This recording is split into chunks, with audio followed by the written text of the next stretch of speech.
Hello र नमस्ते सबैलाई। सो आज चाहिँ मसँग छ अनरको यो लेटेस्ट अनर 90 भन्ने स्मार्टफोन। अनरले चाहिँ नेपाली बजारमा बजेट र मिड रेन्ज फोनहरू मात्रै लन्च गरिरहेको थियो, तर last month they launch their flagship phone Honor Magic 5 Pro भन्ने, which I am currently testing. र अस्ति भर्खरै they launch this phone the Honor 90। यो चाहिँ एउटा एक्साइटिङ प्रडक्ट भएर निस्किन्छ बिकज सुरुमा त अनरले यो फोनको प्राइस छ नि अति नै अग्रेसिभ राखेको छ। यो फोनको 12256 GB भर्जनलाई चाहिँ 60,000 रुपियाँ पर्न जान्छ and there is also 512 GB storage variant जसको प्राइस चाहिँ 64,000 रुपियाँ हो। त्यति मात्रै नभएर यदि तपाईँ चाहिँ यो फोनलाई प्रिबुक गर्नुहुन्छ भने यु क्यान अल्सो गेट यो 22,000 पर्ने Honor watch 4 just for 5,000 rupees. This is just crazy offer नै, र अफर मात्र नभएर 60,000 मुनिको प्राइसको लागि चाहिँ this phone is really good as well. सुरुमा चाहिँ अब अनबक्सिङ गरिहालेँ है त मैले चाहिँ अब यो फोन त्यही 3-4 दिन जस्तो भयो चलाएको।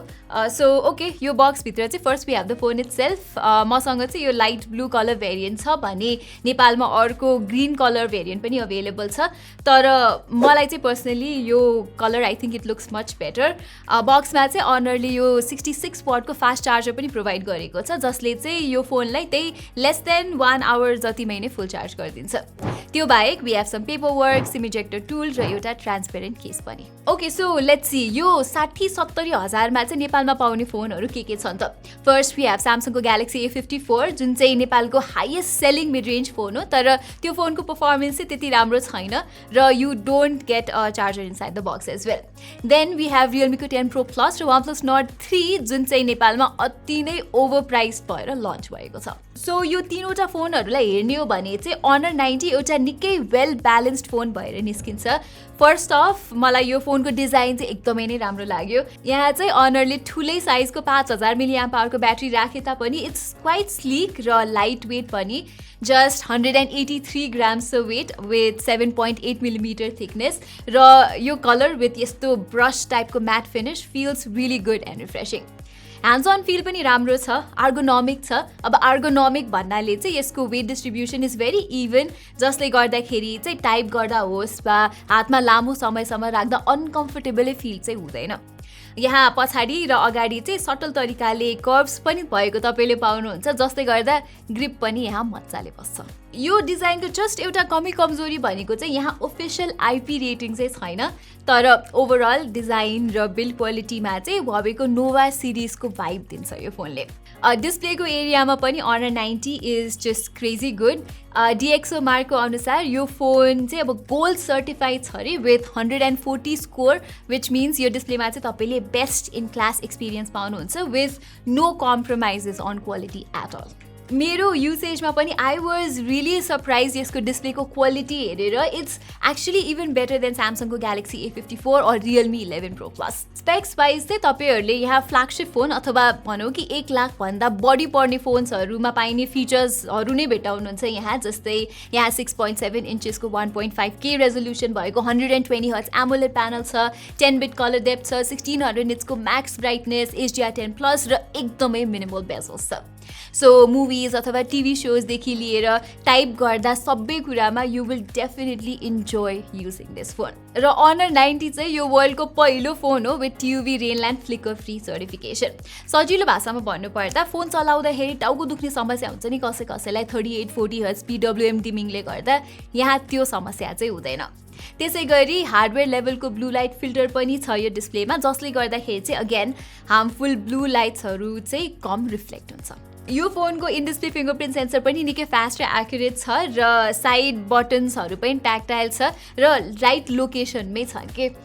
यो फोनको अर्को विनिङ फर्मुला इज यसको पर्फर्मेन्स। यहाँ चाहिँ स्न्यापड्रागन 7 Gen 1 एक्सेलरेटेड एडिसन छ विथ 12 GB ऱ्याम, जुन चाहिँ यो प्राइसमा आउने ग्यालेक्सी A54 और रियलमीको 11 Pro Plus भन्दा निकै नै बेटर चिपसेट हो। सो नर्मल युसेजमा चाहिँ यो फोनको पर्फर्मेन्स छ नि इट्स सुपर फ्लुइड, नो ल्याग्स, अनि 120 Hz रिफ्रेस रेट, स्मुथ, ल्याग्सहरू पनि छैन र ओभर हिटिङको समस्या पनि छैन। गेमहरू खेल्दा हल्का तात्छ तर इट्स नट थ्रटलिङ द पर्फर्मेन्स। यहाँ चाहिँ तपाईँले पब्जी र कल अफ ड्युटी मोबाइल जस्तो गेम्सहरू चाहिँ स्मुथ 60 FPS मा खेल्न सक्नुहुन्छ विथ 100% स्टेबिलिटी र इभन गेन्सन इम्प्याक्ट जस्तो heavy game is playable with slight frame drops here and there तर गेम प्ले चाहिँ फेयरली स्मुथ नै छ अनरको म्याजिक ओएस पनि निकै अप्टिमाइज लाग्यो मलाई Xiaomi फोन्सहरूमा हुने जस्तो बग्सहरू यहाँ छैन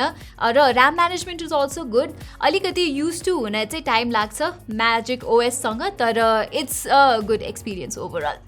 अनरले चाहिँ यति वर्षसम्म अपडेट आउँछ भनेर ओफिसियली स्टेटमेन्ट नै चाहिँ दिएको छैन तर अनरको रिप्रेजेन्टेटिभले भनेअनुसार यो फोनले चाहिँ मिनिमममा पनि एन्ड्रोइड 15 सम्म चाहिँ अपडेट्स पाउँछ भनेको छ which is again pretty decent भन्न सकिन्छ लास्टली क्यामेरा एस्पेक्टमा पनि Honor deserve some praise here यहाँ चाहिँ यु गेट 200 मेगापिक्सलको प्राइमेरी क्यामेरा 12 मेगापिक्सलको ultra wide angle camera with auto focus र 2 मेगापिक्सलको डेप्थ सेन्सर अगाडिपट्टि चाहिँ वी हेभ 50 मेगापिक्सलको अटो फोकस भएको सेल्फी सुटर मैले चाहिँ यो फोनबाट अब डिटेल्ड वेमा फोटोहरू टेस्ट चाहिँ गरेको छुइनँ त्यो चाहिँ म मेरो डेडिकेटेड फुल रिभ्यूमा भन्नेछु बट अलमोस्ट 50-60 वटा फोटो खिचेर हेरेपछि चाहिँ I can say that it is on par with स्यामसङको ग्यालेक्सी A54 र रियलमीको 11 Pro Plus कलर्सहरू चाहिँ मोस्ट अफ द टाइम राम्रो आउँछ यो फोनबाट अनि खेर फोकस पनि अन पोइन्ट नै छ अनि नर्मल र अल्ट्रा वाइड एङ्गल फोटोजको बिचमा त्यस्तो कलर सिफ्ट पनि तपाईँले नोटिस गर्नु हुँदैन र 12 मेगापिक्सलको अल्ट्रा वाइड एङ्गल क्यामेरा छ यसमा सो डिटेल वाइज पनि इट्स ओके नै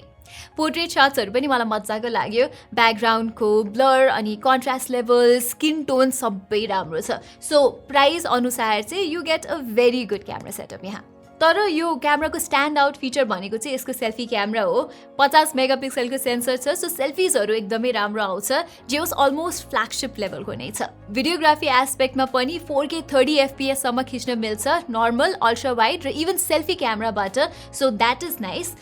जस्ट यो फोनमा चाहिँ अप्टिकल इमेज स्टेबिलाइजेसन चाहिँ छैन just software based EIS stabilization मात्रै छ सो भिडियोजहरू चाहिँ त्यस्तो स्टेबल लागेन मलाई सो ओभरअलमा भन्नुपर्दा प्रिमियम मिड रेन्ज सेगमेन्टमा अनर 90 एउटा गेम चेन्जर फोन नै हो र स्पेसली तपाईँले प्री बुकिङ अफरमा चाहिँ मैले अघि नै भने जस्तै अनर वाच 4 पनि लिनुभयो भने त यो फोनको इफेक्टिभ प्राइस जस्ट 42,000 रुपिज हुन जान्छ विच इज जस्ट इन्सेन